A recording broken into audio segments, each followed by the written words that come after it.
Voice of امریکہ کے Washington studios میں آپ سب کو خوش آمدید. آپ دیکھ رہے ہیں پروگرام ویو 360 اور میں ہوں اسد اللہ خالد. بنگلہ دیش میں کل 12ویں قومی پارلیمانی انتخابات میں حسینہ واجد بھاری اکثریت سے جیت کر مسلسل چوتھی مدت کے لیے وزیر اعظم منتخب ہو گئیں. حسینہ واجد کی بحیثیت بنگلہ دیشی وزیر اعظم مجموعی طور پر یہ 5ویں ٹرم ہے.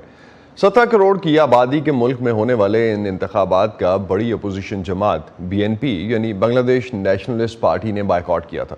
اپوزیشن جماعتوں کا مطالبہ تھا کہ حسینہ واجد عہدہ چھوڑیں اور انتخابات ایک نگراں حکومت کی زیر نگرانی کروائے جائیں. تاہم یہ مطالبہ حسینہ واجد نے مسترد کر دیا تھا. انتخابی مہم کے دوران بڑے پیمانے پر BNP کے کارکنوں اور رہنماؤں کی پکڑ دھکڑ پر حکومت کو انسانی حقوق کی عالمی تنظیموں کی طرف سے بھی شدید تنقید کا سامنا ہے. کیا ان الیکشنز کے نتائج کو ملک کے اندر اور باہر مان لیا جائے گا؟ اور کیا بنگلہ دیش کی جمہوریت پر اٹھنے والے سوالوں کے جواب حسینہ واجد کی حکومت دے پائے گی؟ آج کے شو میں ہم اسی حوالے سے بات کریں گے. اگرچہ اتوار کے روز ہونے والے انتخابات مجموعی طور پر پرامن رہے، لیکن انتخابات سے پہلے حزب اختلاف کے کارکنوں کی طرف سے کیے گئے کچھ مظاہرے پرتشدد بھی رہے. انتخابات سے باہر رہنے والی بڑی جماعت BNP کے رہنماؤں کا الزام ہے کہ حکومت نے انہیں ظلم کا نشانہ بنایا. تقریباً 300 فرضی مقدمات ہمارے پارٹی کارکنوں اور رہنماؤں کے خلاف بنائے گئے ہیں، جو کہ بالکل جھوٹے اور من گھڑت ہیں. ہمارے سیکریٹری جنرل سے لے کر نچلے کارکنوں تک پارٹی کے 25,000 لیڈرز اور ورکرز کو گرفتار کیا گیا ہے. وہ پہلے ہی حزب اختلاف کے رہنماؤں کی خاص طور سے ان کے گھروں سے پکڑ دکڑ کر رہے تھے. اس صورتحال سے ہماری جماعت کے رہنماؤں اور نچلی سطح کے کارکنوں کے ذہنوں میں خوف پیدا ہو گیا ہے. تو ٹھیک ہے راجنیتی کرتے گلے معاملہ ہوبے. ہم سمجھتے ہیں کہ سیاست میں مقدمات، جیل اور ضمانت ہوتے ہی ہیں. ضمانت ہمارا جمہوری حق ہے، لیکن یہ ہمیں نہیں دیا جا رہا. مہینوں گزر جاتے ہیں، بچے بڑے ہو جاتے ہیں، لیکن ان کی مائیں جیل ہی میں رہ جاتی ہیں. وائس آف امریکہ کی بنگلہ سروس کے مینیجنگ ایڈیٹر صابر مصطفیٰ اس وقت ڈھاکہ سے ہمارے ساتھ ہیں. ان سے اس حوالے سے بات کرتے ہیں. صابر, thanks for joining us. Government is claiming there was 40% turnout in yesterday's election, whereas before this claim, Election Commission said the turnout was 28%. How about independent observers and organizations? What are they saying? Well, it's not the government, it's the Election Commission which said today as well that the turnout was 41.8%. Now, the opposition simply doesn't buy it, and most independent observers are very skeptical about it. With 1 hour to go before the end of polling, the turnout was said to be 26%. So it does seem like a very high figure, and people who have visited the polling stations would tell you that there were hardly anyone throughout the day voting. So not many people are buying that figure of 40% turnout. خالد کا کہنا ہے کہ observers جو ہیں، international observers اور locally بھی عوام جو ہے وہ اس نمبر پہ یقین نہیں کر پا رہی کہ اگر 42% کا ٹرن آؤٹ ہے، 42% لوگوں نے عوام کی طرف سے ووٹ ڈالا ہے، تو وہ اس میں نظر کیوں نہیں آ رہا. اس حوالے سے کنسرنز ہیں. 1 گھنٹہ پہلے پولنگ ختم ہونے سے تقریباً 1 گھنٹہ پہلے تک جو نتائج تھے اور جو نمبرز لیے جا رہے تھے اس میں 26% کے اوور آل ٹرن آؤٹ کی بات کی جا رہی تھی، جو کہ اس کے بعد الیکشن کمیشن کی جانب سے جب اناؤنس کیا گیا تو وہ 40 اور 42% کے نمبر سامنے آئے، جس کی وجہ سے لوگوں کو اس وقت اس پہ یقین کرنے میں مشکلات کا سامنا ہے. Khalid, do you think this controversy would make these elections more controversial? Well, I think these elections were controversial to begin with because the electoral system in the past used to be based on elections under caretaker government, like you do in Pakistan. Election time, there's a caretaker government, neutral government, which oversees the election. So that was the system in Bangladesh until Sheikh Hasina kind of cancelled it in 2011. So it's been a series of controversy about elections. So this time it was no different. However, there was a feeling that the opposition party, the BNP, which kind of reasserted itself through organizational work last year and the year before, that they might actually take part in the elections and test the water to see how much progress they could make. But they decided to boycott the elections. And now this is a difficult choice before the opposition party. So they have made the election controversial, and the government has gone ahead with the election. And they're saying that, look, we proved that an election under a political party government can be peaceful, can be, in a good environment where people can come out and vote. The only problem was there was no opposition to the ruling party, so it was a one-sided election. So the election is controversial to begin with, and this 41% figure by the Election Commission, when everyone could see that the turnout was nowhere near that, is going to make it not only controversial, is going to make it quite laughable in some people's mind.